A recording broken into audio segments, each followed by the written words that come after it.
O doutor Gilberto é escritor já de 6 livros, ou mais, né, doutor Gilberto? Entre ele, Caminhos de Emaús, que foi o último, baseado na mediunidade do nosso querido companheiro Newton Boechat. Provocado por você. Muito bem. O doutor Gilberto é médico, tem um consultório aqui no Catete, é professor da Universidade Federal Fluminense e é um grande amigo e companheiro estudioso da obra de Rustem, da obra do professor Pietro Baldi e do doutor Hernani Guimarães Andrade, que é o grande cientista que o Espiritismo abrigou no Brasil.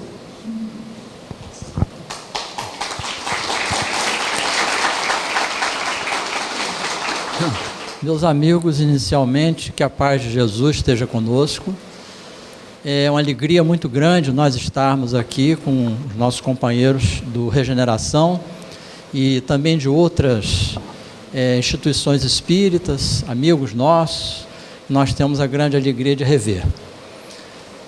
Sobre um evento tratando de Rustem, nós resolvemos trazer alguns apontamentos que nós viemos colhendo ao longo do tempo, né?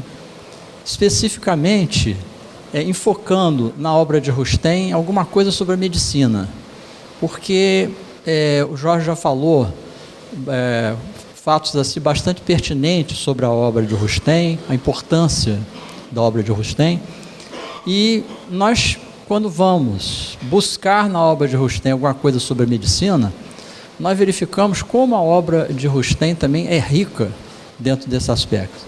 E é por isso que nós escolhemos trazer algumas informações, alguns apontamentos sobre isso, né? Evidentemente que quando nós formos falar em Rustem, né, em medicina, nós vamos entrar direto, né, em torno da questão do conceito da queda espiritual, né, porque nós vamos ver que tudo que a medicina vai trazer de interessante para nós vai de alguma forma se fundamentar no fenômeno da queda espiritual, né, que tão bem é tratado na obra de Rustem e na obra de Ubaldi também, mas nós estamos enfocando mais a de Rustem, que merece ser citado. É interessante destacar esse trecho aí, que nós trouxemos nesse slide no próximo, que nos mostra a importância da obra de Rustem.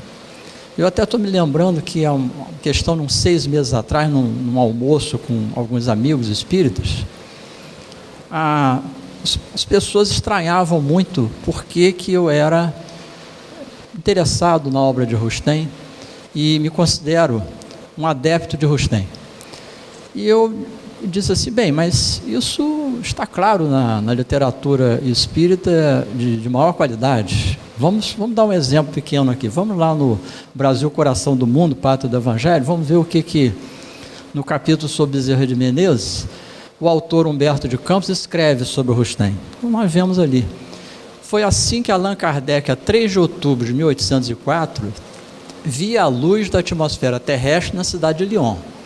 Segundo os planos de trabalho do mundo invisível, o grande missionário, no seu maravilhoso esforço de síntese, contaria com a cooperação de uma pleiade de auxiliares de sua obra, designados particularmente para coadjuvá-lo. Nas individualidades de João Batista Rustem, que organizaria o trabalho da fé, de Leon Denis, que efetuaria desdobramento filosófico, de Gabriel Delany, que apresentaria a estrada científica, e de Camille Flammarion, que abriria a cortina dos mundos, desenhando as maravilhas das paisagens celestes. Bem, isso é um trecho do Brasil, Coração do Mundo, Pátria do Evangelho, de Humberto de Campos, via Chico Xavier, página 176. Bem, é espantoso quem é espírita está desinformado em relação a isso, porque é cristalino isso, né? O autor espiritual fala nesse trecho aí de uma forma assim bastante convincente sobre a importância da obra de Rustem como um dos 4 que coadjuvaram diretamente Allan Kardec, né, ao desdobrar a revelação espírita para nós.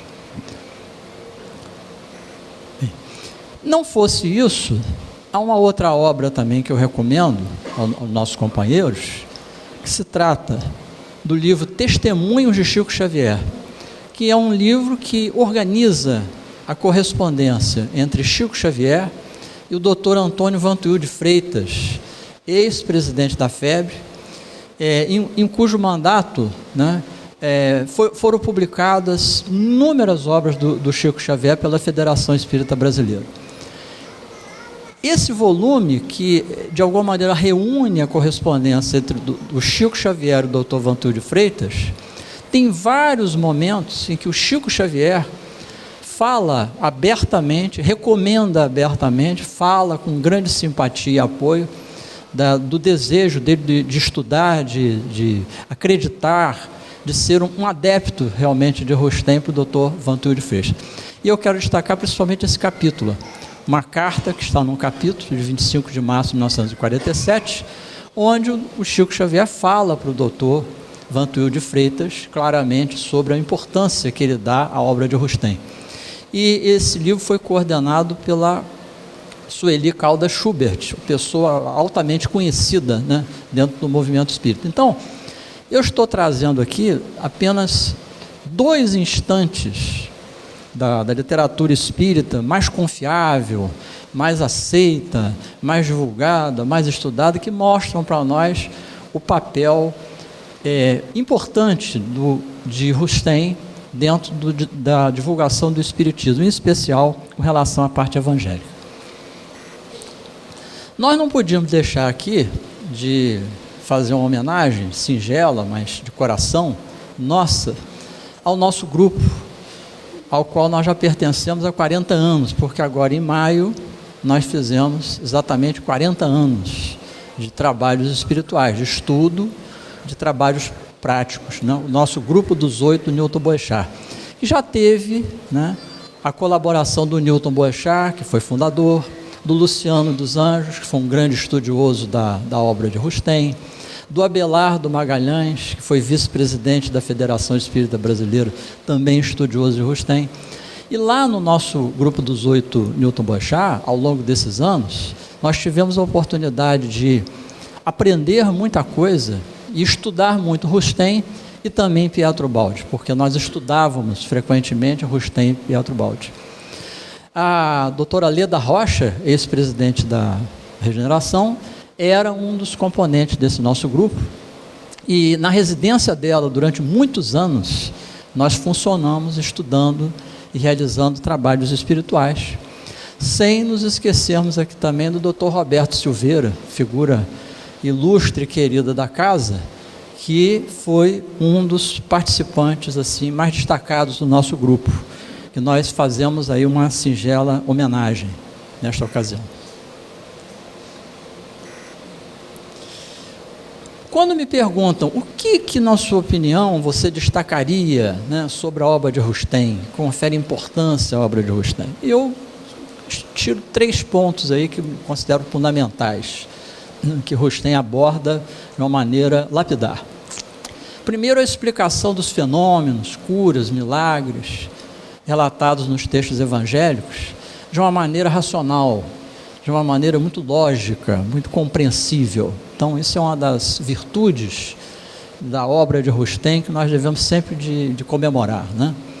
Segundo ponto, a questão da evolução humana, que é bem explicada em Rustem, magistralmente explicada, quando ele aborda a chamada teoria da queda espiritual. Então, nós só podemos entender mais a evolução humana depois que a gente lê Rustem, porque ele desdobra isso de uma forma que Allan Kardec não teve a oportunidade, depois nós vamos ver isso, de desdobrar adequadamente, porque também um homem só não podia fazer tudo, né? Por isso ele veio coadjuvado, como diz lá Humberto de Campos. Em terceiro lugar, o chamado corpo fluídico de Jesus, que é um aspecto da obra de Rustem sobre a qual há a grande desinformação. A desinformação, a meu ver, é necessária, é responsável, vamos dizer assim, né, por muitas pessoas não entenderem Rustem e às vezes nem lerem Rustem. Então, às vezes vêm desinformadas. E essa desinformação muitas vezes afasta a pessoa desse conhecimento. O corpo fluídico de Jesus, então, seria o terceiro ponto aqui que nós destacaríamos, e ele é uma decorrência do segundo tópico que nós falamos ali. As curas e milagres, elas são explicadas pelo magnetismo, né? Pelos fenômenos de atração e repulsão de fluidos, né? E quando nós falamos em magnetismo, nós temos que considerar que existem vários tipos de magnetismo. Existe o magnetismo espiritual, existe o magnetismo animal, né? Existe o magnetismo material, que é esse que é mais estudado pela ciência, dentro da física, em especial a eletrônica e o eletromagnetismo. Isso tudo que está em Rustem é fundamentado por teorias recentes, modernas, no campo da física e da psicobiofísica. E aí eu destacaria a obra extraordinária do professor Hernani Guimarães Andrade, um grande espírita, cientista espírita. Nós tivemos a oportunidade de conhecer o professor Hernani pessoalmente. Durante muitos anos, eu troquei cartas com o professor Hernani Guimarães Andrade, e ele, inclusive, me tirando dúvidas, né, dentro da modéstia dele, da singeleza, grande cientista que foi, já desencarnado. Quando nós consultamos a obra do professor Hernani Guimarães Andrade, a teoria corpuscular do espírito e outras obras aí, nós podemos adquirir informações que vão nos ajudar a entender melhor Rustem, e entender melhor o Evangelho e os fenômenos que são descritos lá no Evangelho. E também, é claro, a obra de André Luiz, a série André Luiz, que nos abre um campo de entendimento muito grande sobre o perispírito. Nós vemos que o perispírito é uma estrutura corpuscular, né, em outra dimensão, né? E na obra de André Luiz nós vemos isso, em especial a evolução em dois mundos, né? E nos domínios da mediunidade também, né? Nós encontramos isso lá. Sobre a questão da evolução do espírito e a queda espiritual, é interessante nós destacarmos que nós devemos partir da premissa inicial de Rustem, que é a encarnação. Agora, essa encarnação aqui, que é a premissa inicial de Rustem, é a primeira, não é a reencarnação, que já não é a primeira. A reencarnação é a encarnação acontecendo variadas vezes depois da primeira. Mas o mérito aqui do Rustem, que não, evidentemente não foi abordado, porque não houve tempo, por Kardec, é a questão da primeira encarnação.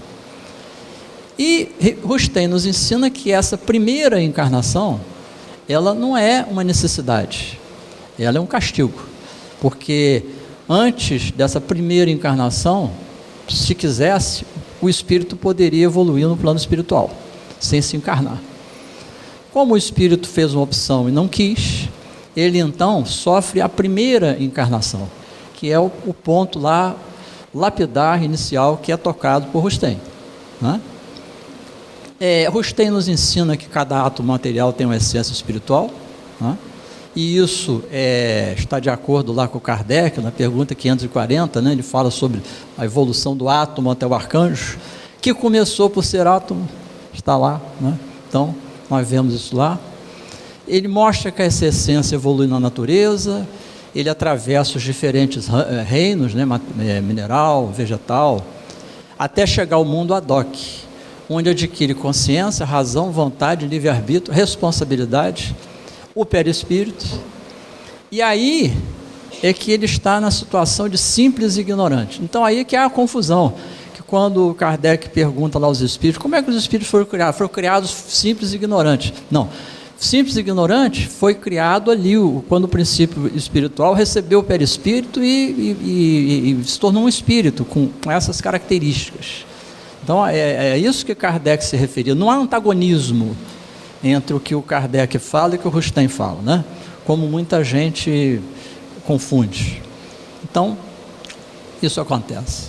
Aí ele faz uma opção entre o bem e o mal. Se ele optar pelo bem, ele não precisa encarnar, não é submetido a sofrimentos. Se ele opta pelo mal, ele sofre a queda espiritual, ele se humaniza e ele então ganha um corpo material. Então, é isso que o Rustem nos ensina. E diz mais que a queda é causada por ateísmo, por orgulho e por egoísmo. Esses problemas, né, que nos afetam a todos que estamos aqui ainda no mundo material, em maior ou menor grau, mas nós ainda não conseguimos nos livrar disso, né? Aí é interessante a gente reafirmar que Kardec, ele aceitou e defendeu a reencarnação. Mas reparem, o Kardec não tocou na obra dele, em princípio, na encarnação, ou seja, a primeira. Ele falou na reencarnação como uma necessidade. Aí sim, aí a reencarnação passa a ser uma necessidade, dadas as falhas, os erros, as reincidências de que nós entramos, né? Agora, a primeira encarnação não seria uma necessidade, seria na realidade um castigo pela escolha equivocada. Então, isso é o cerne, né, do raciocínio de Rustem. E aí é interessante, nós fazemos uma costura, como é óbvio, né, é quase que automático, entre Kardec e o Livro dos Espíritos, Rustem e os 4 Evangelhos, e o Baldi, quando ele fala muitos aspectos dessa evolução espiritual, em Deus e o universo e o sistema. Então, nós conseguimos conjugar essas coisas todas, né, numa coisa inteligível, racional, interessante. O Livro dos Espíritos, ele não vai muito longe nesse ponto da evolução, ele para ali na questão da primeira encarnação. Os 4 Evangelhos se aprofundam no que aconteceu antes dessa primeira encarnação. Então, ele se aprofunda nisso, que o Livro dos Espíritos e a obra de Kardec não se aprofunda nisso. E o sistema de Deus e Universo vai mais atrás ainda, mais longe, refere-se às causas que produziram os universos, fluídicos e materiais. E como espíritos em queda, a primordial, foram aprisionados até o átomo. Aí, aquela famosa pergunta do Livro dos Espíritos, a pergunta 540. Então, nós vamos ver que não há incoerência entre essas três fontes de conhecimento. Não há incoerência. O que existe é o seguinte, é que cada um se cingiu a um determinado segmento. Kardec, um determinado segmento mais limitado, Rustem abriu o jogo mais e o Baldi escancarou mais ainda, né? Então é isso que nós encontramos quando nós vamos estudar mais detidamente essas obras aí. Bem, e aí a evolução espiritual, né, que nós conhecemos aqui, estudamos na biologia, é a evolução material, a darwiniana. Mas seria muito interessante se a gente pudesse expandir isso, né, além de Darwin, e nós estudarmos alguma coisa mais aberta, né, mais profunda. E aí eu tenho que aqui fazer a nossa homenagem mais uma vez, como o Jorge falava comigo agora há pouco, né? Ele andou sentindo aí o Newton Boechat. O Newton Boechat está aqui, com certeza. Ele está por aqui, porque ele é que criou essa figura aí didática, que eu acho muito interessante, que é a quedinha é aquela descrita por Kardec, a reencarnação, né? A queda, que é o que nos foi trazido por Rustem, e o quedão, que é a queda de Ubaldi, porque a queda de Ubaldi é realmente arrasadora, é uma coisa, né, fantástica. O Newton Boechat sempre nos referia para nós isso, foi cunhado por ele, essas expressões: queda, quedinho e quedão. Bem, e o corpo fluídico? Bem, o corpo fluídico, ele é apenas uma consequência da natureza diferente de Jesus, como nos explica Rustem, né? Jesus tinha uma natureza diferente. Ele mesmo falava ali, ó: vós sois daqui de baixo, eu sou do alto, vós sois deste mundo, eu não sou deste mundo. Ele se referia à sua natureza, diferente. Em verdade vos digo que dentre os nascidos de mulher não surgiu nenhum maior que João Batista. Ora, se dentre os nascidos de mulher não surgiu nenhum maior do que João Batista, então Jesus não foi nascido de mulher, quer dizer, não teve uma reencarnação biológica. Não teve. Muita gente confunde o corpo fluídico achando que o corpo fluídico é um corpo fumacinha, como se fosse uma coisa assim meio etérea, que não é palpável, não é? Mas não é bem isso, gente. A diferença é a seguinte, é que O corpo biológico material, normal, ele é fusão de espermatozoide com óvulo. Os dois se fundem, formam um ovo e aquilo dá origem a um corpo biológico, né? O corpo fluídico de Jesus é uma materialização. Então, são elementos tirados da natureza, de outros setores, são aglutinados e formam um corpo igualzinho ao corpo biológico. Igualzinho. Apenas esse corpo, que é uma materialização, não tem cordão umbilical, nem tem cordão fluídico, que liga o espírito ao corpo físico. Não tem. Porque para ter cordão umbilical e ter cordão fluídico, a pessoa tem que ser fruto de queda. Sendo fruto de queda, não pode ser o caso de Jesus, que é o espírito puro. E o espírito puro tem uma natureza diferente. Quando nós tivermos uma superbiologia, uma transbiologia, que vai estudar a biologia além puramente da biologia material, aí nós vamos poder talvez entender e detalhar mais as coisas nesse sentido, né? E essa questão de corpo fluídico, de materialização, não é só Jesus, não. Isso aí a gente vê aí, na Bíblia tem o caso lá de Tobias, o livro de Tobias, lá com o Agênere, né, que viveu durante muito tempo, materializado. Parece que Kardec não teve muito contato com materializações, salvo pesquisas do Jorge aí que cheguem lá à conclusão que sim, não sei. Mas, até onde eu tenho conhecimento, ele não teve contato com materialização. Então, não era um tema assim muito familiar para Allan Kardec, né? Também Allan Kardec fez tanta coisa, vamos exigir mais dele, né? Coitado. Então, Jesus foi um agênere ectoplásmico, assim, uma materialização. E hoje a própria ciência, de alguma maneira, nos dá elementos para raciocinar. Aliás, deve ter uma palestra depois do Maurício, né? Crispim, que vai falar sobre a ciência e coisas assim novas do corpo fluido. Deve ter muita novidade interessante para nós aí, vamos aproveitar. As ectoplasmias, as materializações explicam isso, e é claro que Jesus tinha essa prerrogativa porque era um espírito puro, não sujeito a encarnações, conforme está no próprio Livro dos Espíritos. Nessas perguntas aqui do Livro dos Espíritos, Kardec pergunta aos espíritos, os espíritos respondem sobre o espírito puro, mostra que a natureza do espírito puro é diferente, né? Biológica. O problema é o espírito que não caiu, que não teve infração, ele tem uma impossibilidade biológica de se ligar à matéria grosseira. É uma impossibilidade biológica de se ligar à matéria grosseira. Então, coitado, não tem culpa. Ele para poder se ver, se densificar no mundo, ele tem que aglutinar elementos materiais, né? É o que acontece. Bem, e sobre a medicina e doenças, o que nós podíamos destacar aí da obra de Rustem? Tem muita coisa, né? Muita coisa, inclusive, para ser estudada. Mas Rustem tem alguns conceitos muito interessantes sobre a medicina. Quando eu li pela primeira vez, até me espantei com as coisas tão interessantes. Diz ele lá num trecho, lá no volume 2 dos 4 Evangelhos, está aqui a página, né? Até que se ultime a depuração moral e, como consequência, a depuração física do homem, a ação magnética humana não bastará por si só, a maior parte das vezes, para a cura das enfermidades. Na maioria dos casos, essencialmente físicos, orgânicos, serão necessários o concurso tanto da ciência médica, como no sonambulismo magnético, das propriedades curativas já conhecidas e das que virão a ser descobertas nas substâncias minerais, vegetais e animais.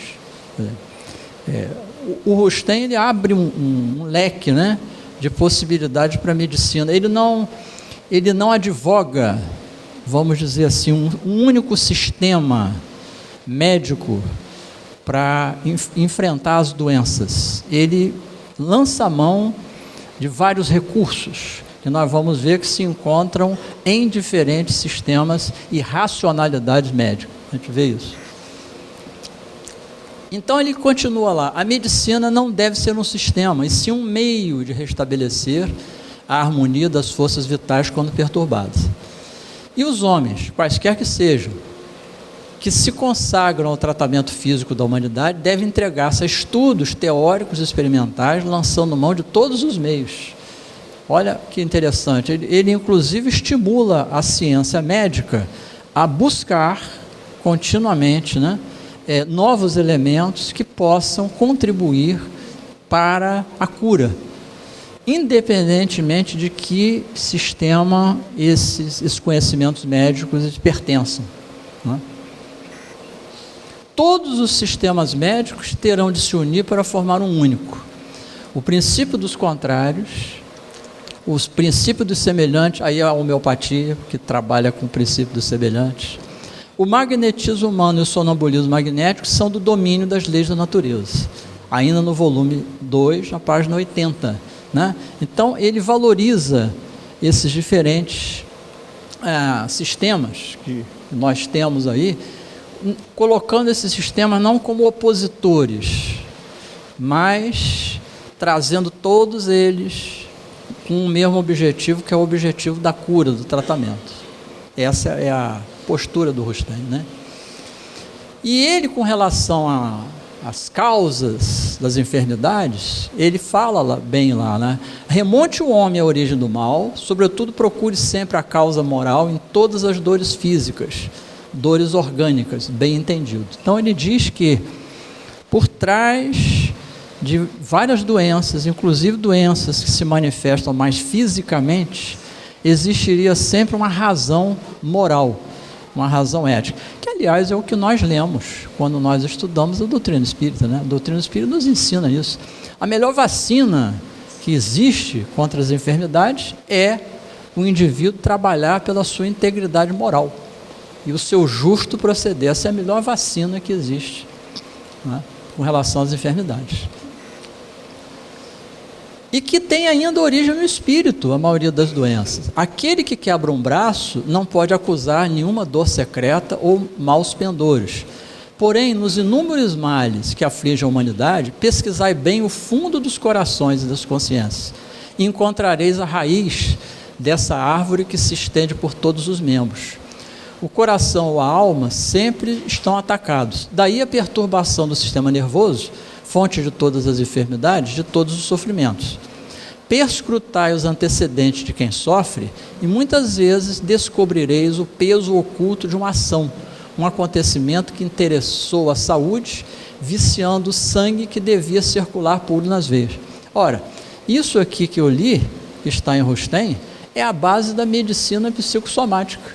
Se nós formos lá nos aprofundar na medicina psicossomática, e cuja origem lá remonta àquela época depois da psicanálise, ali em 1940, 1950, com o famoso psicanalista Franz Alexander, que foi o papa da medicina psicossomática, lá ele defende que as doenças têm como origem, na maioria das vezes, causas emocionais, perturbações emocionais que a pessoa teve anteriormente, ou desvios que ela teve, que se consolidam ao longo do tempo, fazendo surgir as enfermidades. Ora, isso é um conceito da medicina psicossomática. Isso aqui é a medicina psicossomática, isso está em Rustem, século XIX. Então, nós vemos aí a atualidade, né, dos conceitos de Rustem. E aí Rustem nos traz um outro conceito que eu acho muito interessante. Ele disse que, basicamente, existiriam dois tipos de doença, né? Um tipo de doença seria chamada doenças kármicas. São aquelas que as alterações que o indivíduo apresenta ocorrem em função da lei de retorno. Ou seja, a pessoa cometeu alguma infração, algum desvio e tal, e aquilo resulta, né, então, numa enfermidade. E é o que nós vemos acontecer muitas vezes. Mas ele fala também das chamadas doenças da imprevidência.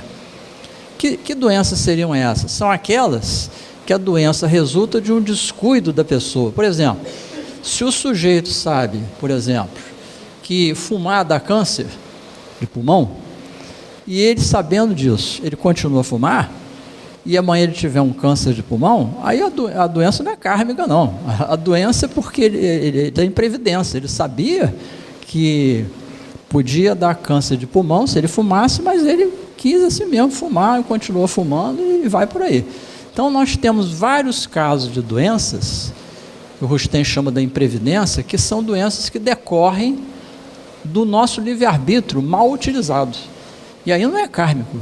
Não houve nenhum ato passado da pessoa que resultou agora numa enfermidade no momento. E aí Rustem defende, né, a união e convergência das diversas racionalidades médicas. A medicina deverá atuar lançando mão de diversos recursos, a saber, o magnetismo, a alopatia e a homeopatia. Então ele acolhe essas várias racionalidades médicas, né, em benefício da pessoa. Bem, e vocês me perguntariam, o que o Rustem, o que as obras espíritas em geral, no seu cerne, né, nos falam da doença. O que seria a doença? Se nós perguntarmos aos médicos mais qualificados da atualidade o que é a doença, podem tirar o cavalinho da chuva que eles não vão saber responder. Nenhum médico, por mais qualificado, saberá me dar uma resposta a essa pergunta. O que é a doença? Não vai saber responder. Pode chegar perto, pode formular algumas hipóteses, algumas coisas mais aproximadas, mas ir lá na mosca ele não vai saber dizer. Por quê? Para ele saber dizer isso, ele teria que ter conhecimento primeiro tácito do mundo espiritual, né, e das leis do mundo espiritual. Então, como nós não temos ainda oficialmente esse conhecimento, então nós ficamos com dificuldade para responder essa pergunta. Agora, é muito interessante como é que ocorreu essa evolução desse conceito de doença da antiguidade para agora, né? Porque doença é uma coisa com que o ser humano lida frequentemente, é uma coisa corriqueira na nossa vida, né? E também antiga. Como é que as diversas civilizações encararam isso? Vamos dar uma ideia aí. Antigamente, a doença estava muito atrelado ao irracional, ao fantasioso, né, ao sobrenatural. No Egito, por exemplo, a medicina estava muito associada a rituais de magia, mas muita coisa avançada era feita na época. Por exemplo, trepanações, que são perfurações no crânio, intervenções obstétricas delicadas, eram feitas no Egito. Os médicos tinham um grande prestígio e eles eram protegidos dos deuses.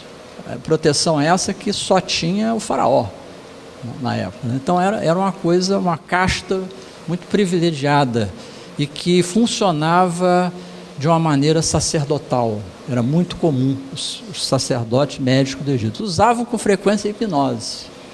A hipnose era um recurso muito usado lá na medicina do Egito Antigo.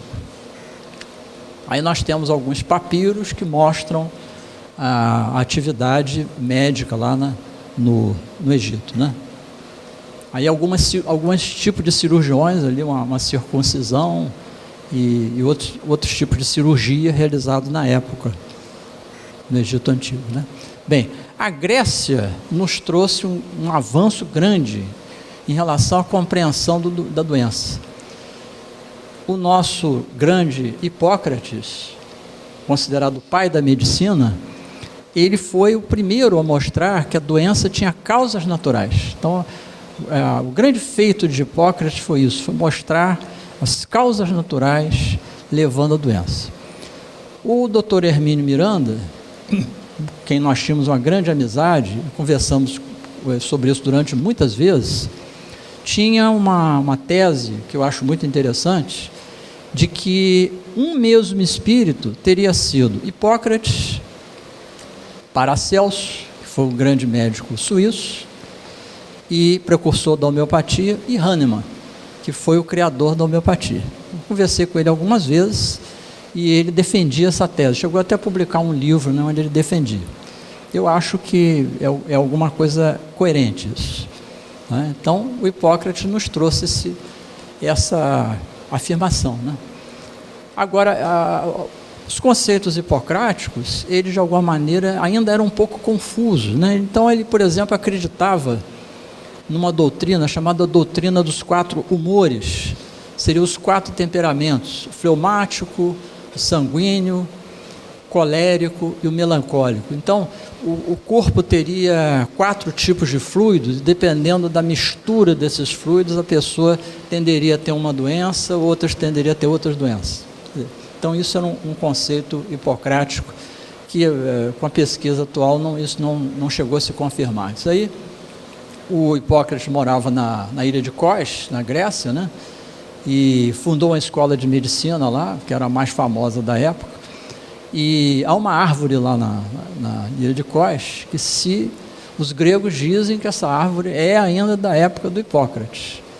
Então, ela é famosa, ela é sempre publicada em cartões, em selos e tudo. Dizem que Hipócrates ensinava debaixo dessa árvore, né? Ele ensinava os seus alunos ali. Alguns instrumentos lá que os médicos da época de Hipócrates usavam, né? Nada animadores, né? Nada animadores aí. É verdade que está um pouco enferrujado, mas não é muito animador, não. Nós sonhamos com uma outra medicina, mais fluídica. Não é muito animador, não. Bem, depois houve uma figura que trouxe grandes conhecimentos para a medicina, que foi o médico romano Cláudio Galeno. Deixou nome com muita coisa aí, né? Os mais antigos, aqui todo mundo novo, mas os muito mais antigos se lembram da farmácia galênica, né? Chamada farmácia galênica, derivada do Cláudio Galeno, manipulava muitas coisas e tal. Deixou muita coisa escrita, mas muita coisa errada. Por exemplo, imaginem vocês o seguinte: o Galeno, ele fundamentava suas aulas de medicina depois de estudar os animais. Bem, nós sabemos que a anatomia e a fisiologia dos animais, embora parecida, não é igual à anatomia humana, né? Então, os estudantes de medicina até o século XIV, século XV, aprendiam, baseado em Galeno, que o coração tinha 3 cavidades. E isso acontece, por exemplo, com o coração das aves, que tem 3 cavidades, mas o coração humano tem 4 cavidades. Então, a medicina, de alguma maneira, foi ensinada durante muito tempo, baseado em muitos escritos de Galeno, né, de uma forma imperfeita, com muitas imperfeições. Mas, ainda assim, nós avançamos. Na Idade Média, o diagnóstico das doenças era feito pelo pulso, pegando-se o pulso do paciente, pela uroscopia, tirava-se uma amostra de urina e o médico examinava contra a luz, às vezes até provava. Eu não queria ser médico na Idade Média de jeito nenhum. Imagine eu que sou endocrinologista, para fazer um diagnóstico de diabetes, tem que provar uma urina doce. Eu não quero urina doce de forma nenhuma. Mas acontecia isso, né? Astrologia, havia o diagnóstico astrológico, o médico entrava em sintonia com os astros e tinha lá algumas ideias, fazia o diagnóstico. A análise de vísceras de animais, matava o animal, aí como ele olhava as vísceras, da forma como estavam as vísceras, aquilo significava um diagnóstico para um lado ou para o outro lado, né? Sangrias, que foi uma coisa que matou muita gente, porque imagine um paciente já anêmico, aí o médico vai lá e faz uma sangria nele e morre. Não sei se vocês conhecem, mas assim, lapidar o caso do George Washington, o primeiro presidente norte-americano. O Washington, dizem lá os seus biógrafos, que ele estava doente, de cama, uma amigdalite forte, né? E aí os médicos chegaram, vamos salvá-lo, vamos fazer uma sangria. Coitado, já com aquela amigdalite, acamado, anêmico, fizeram a sangria, o George Washington morreu depois da sangria, isso é conhecido, né? Então, sangria. E aquilo que eu falei, né? Muitas vezes a medicina se valia da anatomia animal, que não era igual à anatomia humana, para estudar as doenças em si, né? Então, nós tínhamos essas limitações. Aí um médico fazendo o procedimento da uroscopia no paciente, né? O diagnóstico pelo pulso, E isso é uma aula numa universidade medieval. Interessante é o seguinte, olha, o professor, ele ficava sentado numa cadeira grande, daí que vem o nome catedrático. O catedrático era aquele que sentava na cadeira, cátedra, cadeira em latim. Então o catedrático sentava na cadeira, alto. Então aquilo era o professor de medicina, era o catedrático. E ele fazia, sabe como? Ele ficava sentado na cadeira e tinha um assistente ali que ficava lendo os papiros, né? E as folhas escritas por Galeno, em geral. Então ele ficava, havia aquela leitura e o mestre às vezes interrompia para fazer um comentário ou outro. Era assim que acontecia, muitas limitações, né? Até que apareceu um espírito aí que reencarnou, que tomou o nome de Vesalius, grande anatomista. Ele foi quem desenvolveu a anatomia humana. Para fazer isso, ele roubava os cadáveres dos indivíduos enforcados, os criminosos, escondidos, porque ele, naquela época, pegar um cadáver, dava cadeia, era preso, ficava preso muito tempo. Então ele, escondido, roubava os cadáveres, levava para o lugar oculto, e lá então ele abria os corpos, e com isso ele verificou que o coração, por exemplo, tinha 4 cavidades, não 3, e várias outras coisas. Isso trouxe um avanço muito grande, desenvolveu a anatomia. Aí os cadáveres de enforcados que eram levados por Vesalho, né, para estudos de anatomia. Esse é um quadro de um famoso pintor holandês. Esse quadro chama-se Lição de Anatomia. Lição de Anatomia, um pintor holandês, mostrando aí a dissecção, né, dos órgãos. Bem, na época do Vesalho, né, a medicina já, de alguma maneira, imaginava que a doença estaria nos órgãos, porque quando os cadáveres de pessoas que morriam de doenças, eles eram abertos, os anatomistas, os patologistas encontravam certos órgãos danificados. Então encontrava o fígado danificado, encontrava o pulmão danificado, né, ou o coração danificado. Então surgiu o conceito do seguinte: bem, a doença é uma coisa que surge no órgão. O órgão estraga, ele se deteriora, e é ali que começa a doença. Então isso nós tivemos esse conceito depois de Morgagni, de Vesalius e Morgagni aí, conforme nós estamos mostrando aí, né? Morgagni foi um grande anatomista, patologista italiano, que trouxe esse conceito nosso, que a doença começava no órgão, começava a estragar. Bem, mas isso evoluiu, porque lá no século XVIII para o século XIX, um francês, Bichat, que aí está representado, ele mudou o foco. Ele verificou que mais do que no órgão, a doença surgia no tecido. O tecido é aquele conjunto de células que forma o órgão, né? Então, quando eu vejo o órgão lesado, eu tenho a ideia de que a doença surgiu no órgão. Mas os microscopistas nos disseram o seguinte: não começa no órgão, não. Antes de começar no órgão, começa no tecido. O tecido. Então o tecido primeiro fica doente e o órgão é o reflexo do tecido, né? É o que os histologistas aí falavam. E aí então, para isso, eles mostravam os tecidos. Isso aí é uma fotografia de uma lâmina de um tecido do corpo que foi corado, né? E o médico patologista, ele, através do microscópio, ele olha e vê lá. Aqui nós vemos várias células representadas. Isso aqui é o núcleo da célula, tá? Corado aí, está representado aí. Então a doença é algo que começava no tecido, não era mais no órgão. Mas aí veio alguém que foi mais adiante, foi esse famoso patologista chamado Rudolf Virchow, alemão. Ele disse o seguinte: não, a doença não começa nem no órgão, nem começa no tecido, começa antes, começa na unidade do tecido. Qual é a unidade do tecido? É a célula. Nós sabemos que o tecido é formado por reunião de células. Diz ele: não, a doença começa na célula. A célula que adoece, depois o tecido adoece, depois é o órgão que adoece, né? Então, a coisa mudou.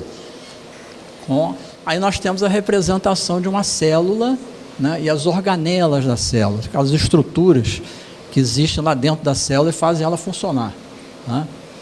Nós temos aí, representado. Isso aqui é uma célula fotografada no microscópio eletrônico, onde a gente vê lá o núcleo da célula, o citoplasma, as estruturas aqui dentro dela. O Virchow dizia, quando a doença começa, a célula começa a ficar doente, começa a alterar. Então, se a gente olhar a célula lá no microscópio eletrônico, já vê a célula lesada, antes do tecido e antes do órgão estar lesado. Olha como é que nós estamos andando na profundidade, em direção à profundidade, né? Com essa evolução aí. Bem, mas aí, no século XX, com a explosão da biologia molecular, o que aconteceu? Descobrimos que, mais do que na célula, né? Mais do que na célula, o distúrbio, o desarranjo, a lesão, começava antes da célula, começava lá no gene, né? No gene e na molécula de DNA, que está lá no centro da célula. Aí a coisa complicou, porque para a pessoa ficar doente, primeiro tinha que o gene lá, ou alguma molécula fabricada errada no corpo, ficar alterada. Para aí a célula ficar alterada.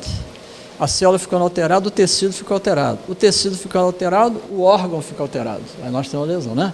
Então, tudo andou para trás, em profundidade, chegando a esse ponto. E aí surgiu o conceito de gene, né? E todas essas descobertas aí que nós assistimos aí, o Dr. James Watson, que foi um dos descobridores, né, da estrutura do DNA, né? Ganhou o prêmio Nobel por isso, né? Que estudou o gene, tudo, nos trouxe esse conceito. O colega dele, Francis Crick, que fez essa pesquisa junto com o Watson, o gene, né?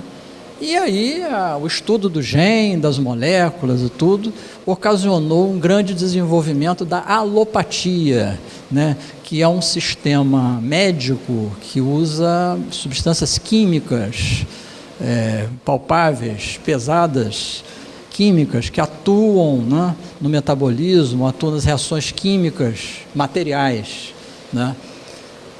Ao contrário da homeopatia, que atua mais na energia.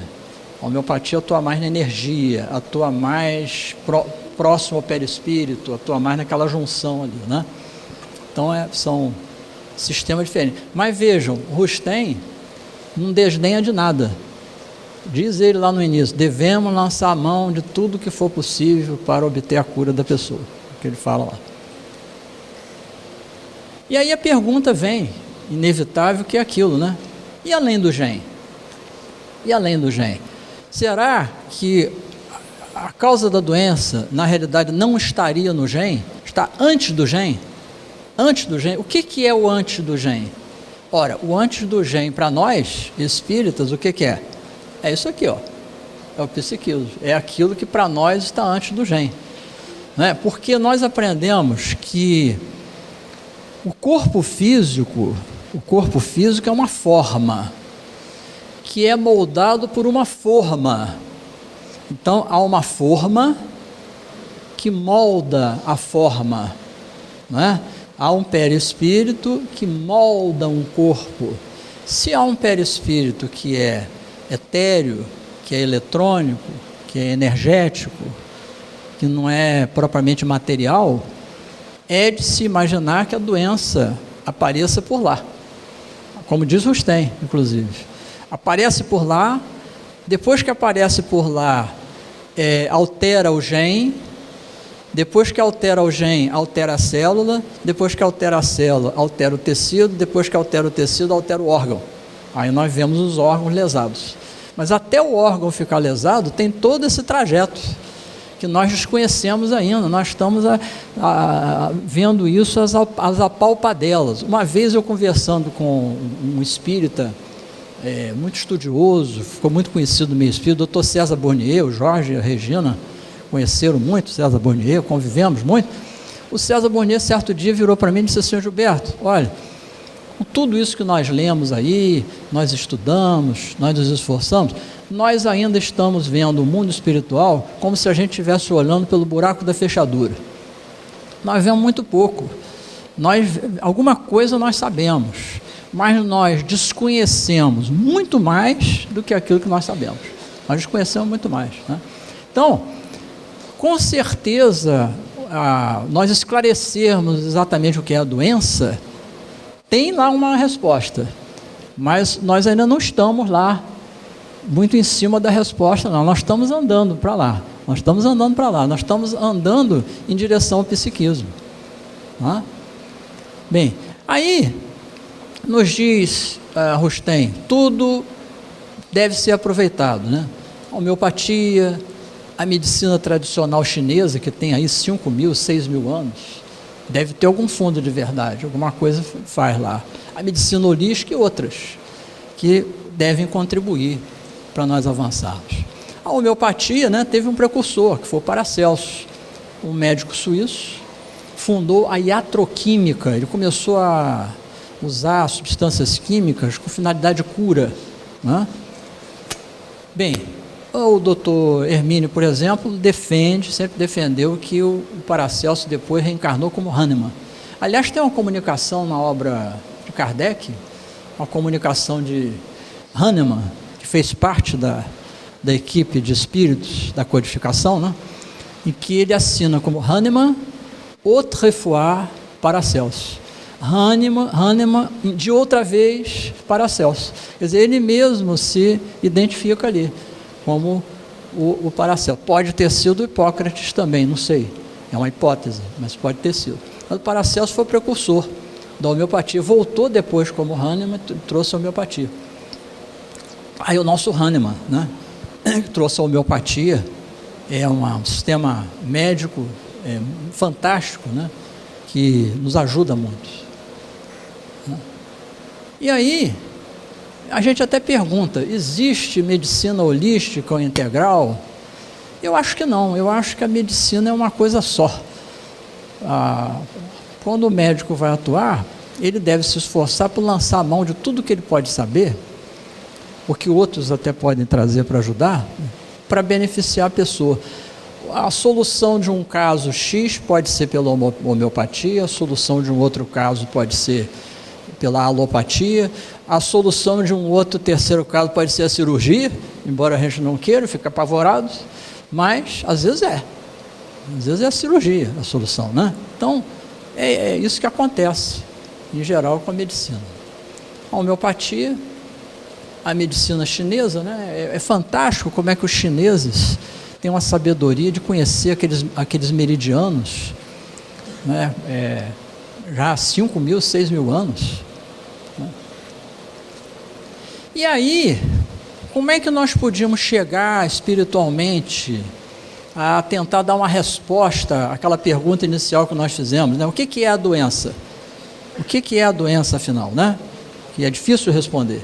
Bem, o balde nos ajuda nisso, porque isso aqui é um conceito baldiano, né?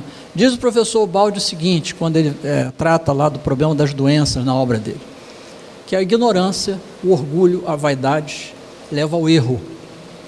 O erro leva à dor. A dor é uma reação da lei a um equívoco da pessoa, é uma reação da lei. A gente sente como ruim, mas na realidade essa reação ela é boa, ela visa o melhor para nós, o nosso bem, né? E a dor corrige a ignorância e o orgulho.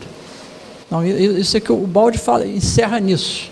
Ele coloca o espírito, né? O espírito da compreensão da doença é isso. É a ignorância, o orgulho, a vaidade que leva ao erro, o erro leva à dor e a dor corrige a ignorância e a pessoa se cura. Então esse é um conceito baldiano, que está ligado ao que o Kardec nos trouxe, que o Rustem nos traz também. E, na grande síntese, eu recomendo a vocês que leiam lá um capítulo chamado A Função Biológica do Patológico, que é um capítulo extraordinário, que nos mostra em muito detalhe, né, todo esse processo da lei maior, quando instala em nós o patológico com a finalidade de corrigir o biológico, corrigir a doença. Então, lá nesse capítulo nós temos lá os detalhezinhos todos muito bem explicados sobre isso. Como é que o patológico ele nos traz essa resposta aí positiva, né? a grande síntese de Teobaldi. E o magnetismo? Toda hora a gente ouve falando do magnetismo na obra de Rostand, né? Aliás, nós devemos lembrar que o Kardec também se dedicava ao estudo do magnetismo.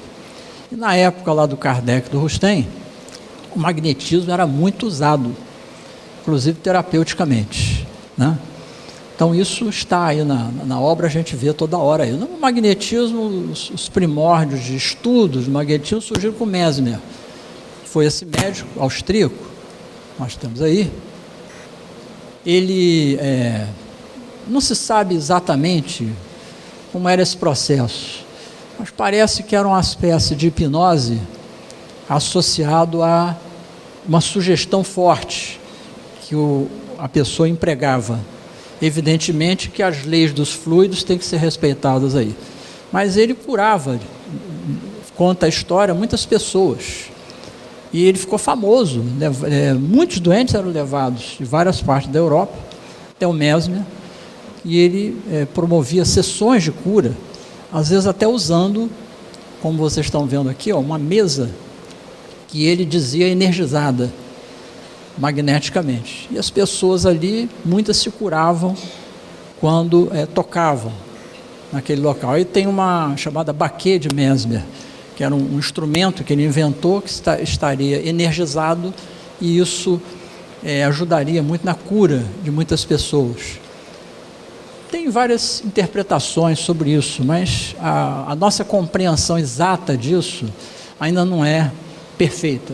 Muita coisa a ser estudada nisso ainda. Houve magnetizadores famosos, um dos mais antigos foi o Abade Faria. Ele era um abade, dizem que um grande magnetizador, um grande hipnotizador.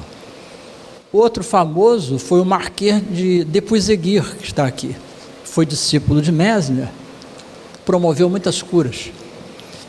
Aí um episódio relatado pela imprensa na época de uma cura promovida por Depuizeguir, né? Ele fazia muitas sessões na natureza, né? Achava que a natureza ajudava isso. Bem, e aí o magnetismo ele caminhou para também estudos de natureza científica, e ele acabou desembocando no hipnotismo, cujo nome foi criado por James Braid. E aí a explicação para o fenômeno dada pelo Braid, do hipnotismo, é uma explicação que dispensava fluido, dispensava o elemento imaterial. Ele entendia a magnetização, o hipnotismo, como ele dizia, como um puro decorrência de alterações neurofisiológicas. O próprio cérebro, os nervos, bastariam para isso. Bem, nós sabemos que não é bem assim, porque na realidade o magnetismo abarca o sistema nervoso, abarca o perispírito e abarca também a parte espiritual, mas menos densa, né? Nós não sabemos ainda ao certo o que entra nisso tudo. Precisa de estudos para isso. Aí o Braid em ação, hipnotizando. Esse foi um grande hipnotizador, e foi o professor assim mais importante que Freud teve. Freud nos trouxe o conceito da psicanálise depois de um estágio que ele teve com o professor Charcot na Salpêtrière, um hospital famoso de Paris, onde ele estudou muito histéricos, né? Estudou muito histéricos.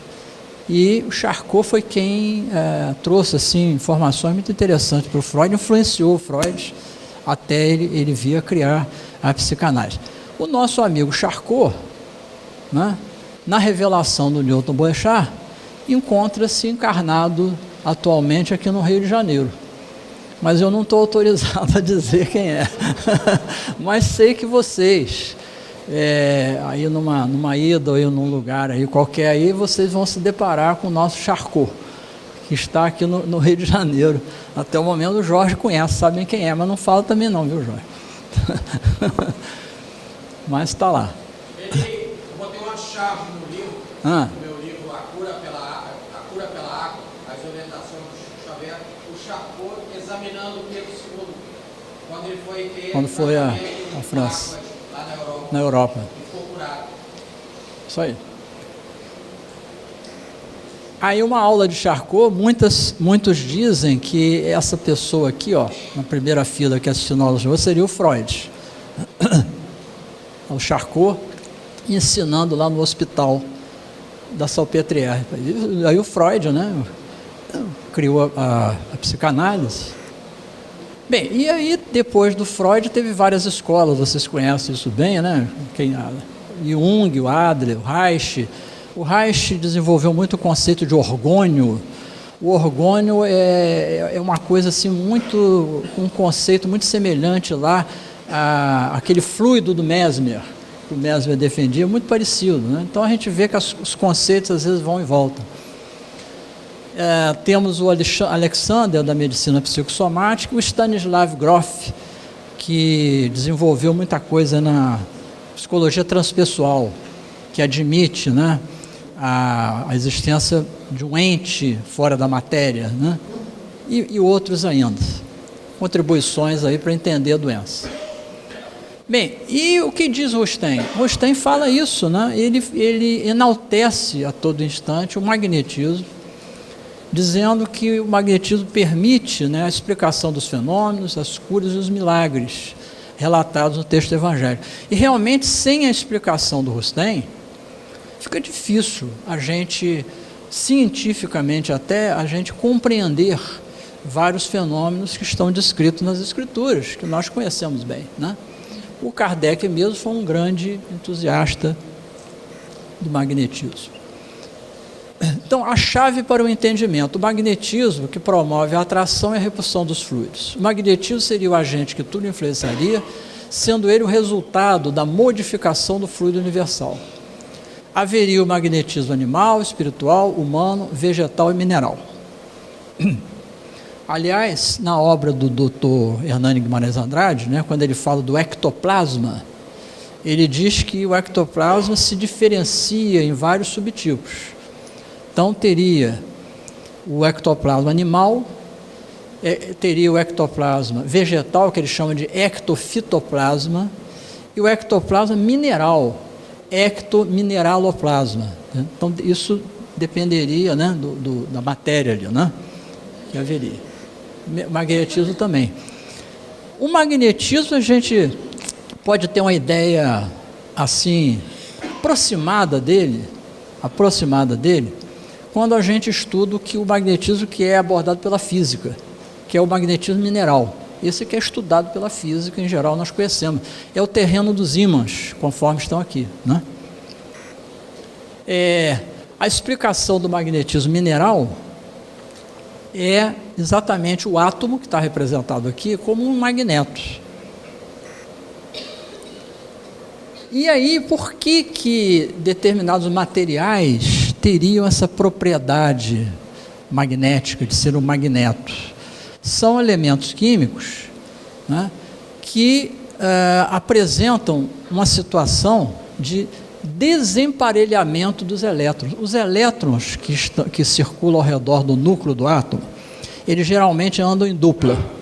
Nós não temos, em geral, elétrons soltos circulando ao redor do átomo.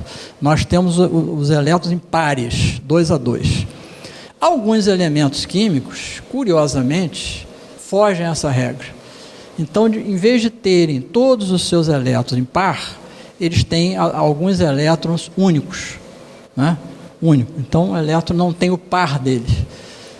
Não se sabe exatamente por quê, mas esse fenômeno dá origem a uma desorganização naquele átomo e ele passa a atrair outros átomos semelhantes. É como se fosse um casal, um dos dois se afastou, morreu, aquele que está ali quer buscar o outro par.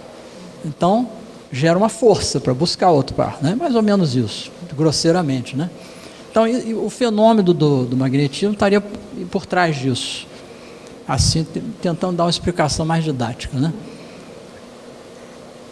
E interessante é o seguinte, o átomo de ferro, ele tem essa característica, ele tem alguns elétrons lá na sua estrutura, né, que não tem par, são elétrons sozinhos, e isso gera um desequilíbrio que origina a força magnética. A força magnética vem daí. Bem, aí a gente poderia especular também. Bem, e o espírito? Bem, o espírito é formado de átomos também. O doutor Hernani Guimarães Andrade chama, inclusive, o átomo do espírito de psiátomo. E diz ele, o átomo espiritual, ele é análogo ao átomo material. Apenas ele é mais sofisticado e ele é estruturado numa matéria mais sutil. Mas teria uma estrutura semelhante. Então, essa questão do magnetismo, perguntas que a gente pode fazer que não tem resposta. Será que o magnetismo resulta, de alguma maneira, de algum tipo de conformação atômica do perispírito de certas pessoas que têm essa capacidade? Não sei. Eu estou lançando perguntas. Nesse campo a gente tem muito mais perguntas e poucas respostas, né? Mas isso que é interessante para nós estudarmos, né? Procurarmos desvendar. O elemento, a estrutura que é magnética, ele gera um campo, conforme está aqui, ó. Esse é o campo de um ímã, né? A Terra, ela é um magneto, e a Terra tem um campo também. É importante a Terra ter um campo porque isso nos protege de várias coisas, da camada externa. Bem, e aí nós perguntamos, como entender o efeito biológico, resultado da ação magnética? Podemos entender. Primeiro, a obra de Rustem. Lá ele explica. Segundo, a obra de Kardec. Também traz subsídios para isso. A teoria corpuscular do espírito do Hernani Guimarães Andrade nos mostra como é o átomo espiritual. E aí a gente entendendo como é o átomo espiritual, pode entender vários fenômenos de natureza espiritual. André Luiz, em Evolução em Dois Mundos e Mecanismos da Mediunidade, principalmente esse último, também explica muita coisa. Quando ele fala em eletricidade, faz um paralelo espiritual com a eletricidade material, né? E o conceito de biologia supranormal de Pietro Baldi. O Pietro Baldi nos introduz a biologia supranormal, né? Quando ele fala que no ser do futuro biológico é possível que o elemento fósforo vai entrar em maior quantidade do que entra hoje, além do carbono, hidrogênio, oxigênio e nitrogênio. Então isso é interessante porque ele aponta mais ou menos para onde nosso próprio organismo físico vai caminhar. Me lembro disso também no nosso César Bonnier. Eu conversava com ele, uma vez ele me disse o seguinte: olha, o mentor espiritual me projetou aqui uma imagem, né, de Hammurabi. Engraçado, o Hammurabi foi o grande legislador lá da Síria, né, bem atrás, grande legislador. Aí, o mentor dele projetou, o César estudava muito a reencarnação na história, então ele frequentemente nos dava revelações sobre isso. Nessa revelação, nessa visão que ele teve, ele disse: olha, o mentor projetou para mim um Hammurabi. Engraçado, o Hammurabi que ele projetou para mim realmente é essa figura aqui que os livros trazem, né, do legislador. Mas há uma coisa interessante, a pele dele não é igual à nossa pele. A pele dele é mais dura, é mais grossa, é mais rude. Ou seja, dava a entender que já, desde Hammurabi para cá, o nosso corpo material também progrediu. E isso é perfeitamente crível, de que o corpo nosso físico, de 2000 anos atrás, não seja, em termos de textura, composição molecular exata e tudo, seja exatamente igual. Pode ter evoluído. E essa visão do César, né, nos abriu esse campo de estudo. Mas depois ficamos especulando ali como é que isso aconteceria, mas é possível, isso é perfeitamente possível. Aí o doutor Hernani Guimarães Andrade, já desencarnado, né? Isso aí é um exemplo de um átomo material, né? Um modelo de átomo material. Isso aí é a estrutura interna do átomo material. E aí o doutor Hernani, para falar no psiátomo, que é o átomo do perispírito, ele lança a mão muito desses conceitos de terceira dimensão e quarta dimensão, porque o espírito ele está estruturado na matéria psi, que é a matéria espiritual, né, e ele atua na quarta dimensão. Nós, como encarnados, nós cingimos a nossa atuação a 3 dimensões: comprimento, largura, altura. Mas o espírito, perispírito, ele atua em 4. Então tem uma quarta. Para onde é essa quarta? Não dá para eu prever aqui, porque nós estamos enclausurados em 3. Quem está em 3 não consegue imaginar a quarta. Quem está em 2, aqui ó, não consegue imaginar a 3. Mas existe. Imagine vocês o seguinte, que existisse aqui um mundo que está vivendo conosco, que é um mundo achatado, um mundo plano, e vivam nele criaturas chatas, todas chatas assim, ó, que não tem a altura, são todas chatas. Bem, eu sou um ser aqui tridimensional, eu me movimento em 3 dimensões. O que vai acontecer? Eu vejo essa criatura de 2 dimensões que estão no mundo plano, mas a criatura que está lá no mundo plano não me vê. Se eu resolver fazer uma brincadeira com ela e furar esse plano, o que essa criatura vivendo em 2 planos só ele vai sentir? Ele vai imaginar que de repente apareceu um fenômeno paranormal de alguma coisa que entrou no campo dele e saiu. Então ele vai interpretar isso como um fenômeno inusitado, ele não vai saber explicar, né? Isso é por causa do problema das dimensões. Então, quando nós formos entender o átomo espiritual, nós temos que abstrair e imaginar como se nós fôssemos seres que viviam assim num universo plano, achatado, né? E há uma realidade tridimensional que nós ignoramos. Nós só vamos tomar conhecimento dessa realidade quando os tridimensionais atravessarem o meu mundo aqui e provocarem algum fenômeno. É isso que acontece. O perispírito atua assim, então o perispírito é tetradimensional, ele atua numa estrutura tridimensional que é o plano material, o plano físico, o corpo físico. Ele é tridimensional, né? O perispírito, nós sabemos, se afasta do corpo físico em muitas ocasiões, como está aí representado, né? E o magnetismo? O que seria realmente o magnetismo? Olha, para dizer a verdade, a gente não sabe. Nós imaginamos algumas coisas. Imaginamos que um campo que se cria ali na hora do magnetismo atuar tem uma certa força de atração, de repulsão. Agora, nós fomos pedir a alguém para explicar exatamente o que é o fenômeno magnético espiritual, é difícil. Os espíritos nos dão algumas pistas, modificações de fluidos. Mas eu pergunto, o que é fluidos?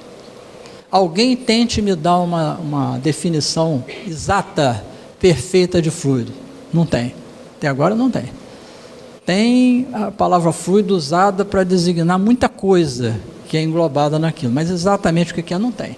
Então nós temos que confessar um pouco a nossa ignorância e estudarmos, procurarmos aprofundar para chegar lá, né?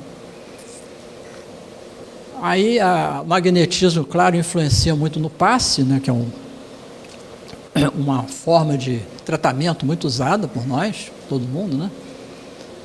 E o Rustem ajuda a explicar esses fenômenos de efeitos físicos, reversões de catalepsia, que estão descritas lá no Evangelho, curas por ação fluídica, curas por desobsessão, tudo isso acontece. Sem o entendimento de Rustem fica difícil de entender, né? Então, tudo começa aí com essa faculdade do perispírito, né, de o espírito se afastar do corpo físico, ligado por um cordão ao corpo físico, né, conforme eu já falei. Em algumas condições, o espírito pode até se afastar muito do corpo físico e conversar com a gente pelo corpo físico, ele estando a quilômetros de distância, pode acontecer. Eu me lembro, vou contar rapidamente aqui, em 1977, 78, fui fazer um curso de hipnose médica, tinha curiosidade de aprender. Levei um grande discípulo, meu companheiro, que está ali sentado, Jorge Damas, que se interessou em fazer o curso de hipnose. Era hipnose médica, mas ele quis lá e acabei acertando com o diretor do curso uma permissão para ele fazer, ele fez o curso comigo. Muito bem. Numa das aulas finais, Jorge até não estava, numa das aulas finais aconteceu uma coisa curiosíssima. O diretor foi fazer uma hipnose num dos colegas nossos da aula. E aí o diretor botou o nosso colega em transe, começou a falar com ele, ele deu todos aqueles sinais de que estava hipnotizado, se afastando do corpo. Aí o diretor falou com ele assim: olha, vá até o seu consultório. Isso era à noite. E esse nosso colega foi então até o consultório dele. As aulas eram dadas ali na Praça da Cruz Vermelha. O consultório dele ficava no Leme, lá em Copacabana. Então, vá ao seu consultório. Estou indo. E aí, já estou aqui. Está onde? Estou no andar do prédio onde fica o meu consultório. Muito bem. Vá até a porta do seu consultório. Estou indo, já estou aqui na porta do consultório. Entre no seu consultório, porque você pode atravessar a porta, não tem problema nenhum não. Ele falou assim: bem, entrei. E aí? Uma coisa estranha, tem uma pessoa aqui dentro. Você tem uma pessoa aí dentro? Tem uma pessoa aí dentro. Tem certeza? Tem uma pessoa aí dentro. Olha, uma pessoa aí dentro, consultório à noite, fechado, o que era? Um ladrão. Então, paramos a sessão, todo mundo pegou seus carros, chamamos a polícia, foi chamada a polícia e fomos lá para o prédio. Um ladrão lá no consultório do colega. Aí fomos, a polícia chegou, entrou, subiu. Ora, quando subiu e abrimos a porta, o consultório tinha um daqueles, aquelas peças de madeira que a pessoa pendurava, casaco. Então tinha um casacão grande ali e um chapéu. Então aquilo dava a ideia da pessoa olhando que era uma pessoa ali dentro do consultório. Não era uma pessoa, era o espírito hipnotizado. Não, ele saiu do corpo físico, foi até o seu consultório, ele viu o casacão, ele viu o chapéu, achou que era uma pessoa ali dentro, né?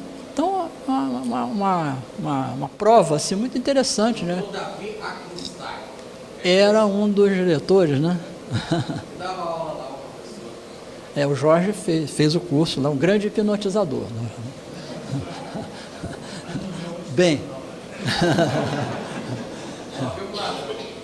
reversões de estado de catalepsia. Olha aqui alguns exemplos que nós temos lá no Evangelho, né? Que nos mostram a atuação, o magnetismo nos explica isso.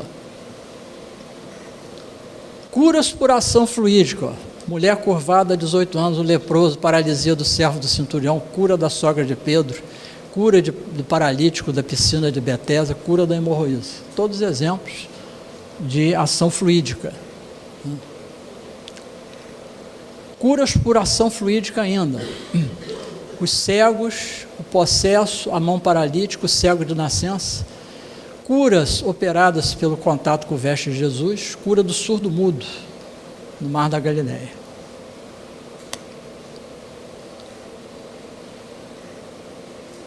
Curas por desobsessão também, utilizando uma ação magnética, né? O homem na sinagoga, a legião de maus espíritos, o cego e mudo por efeito de subjugação, a filha da mulher cananeia e o filho lunático. São exemplos aí de desobsessão por ação fluídica.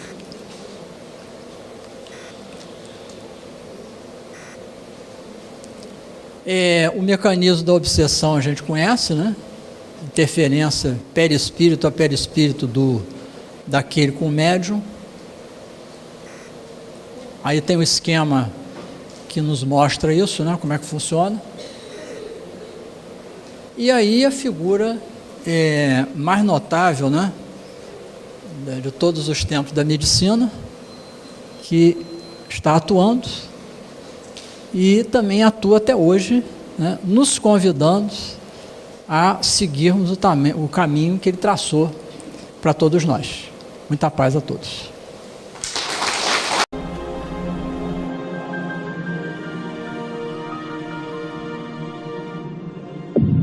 IBS, Instituto Brasileiro de Benemerência e Integração do Ser. www.ibis.org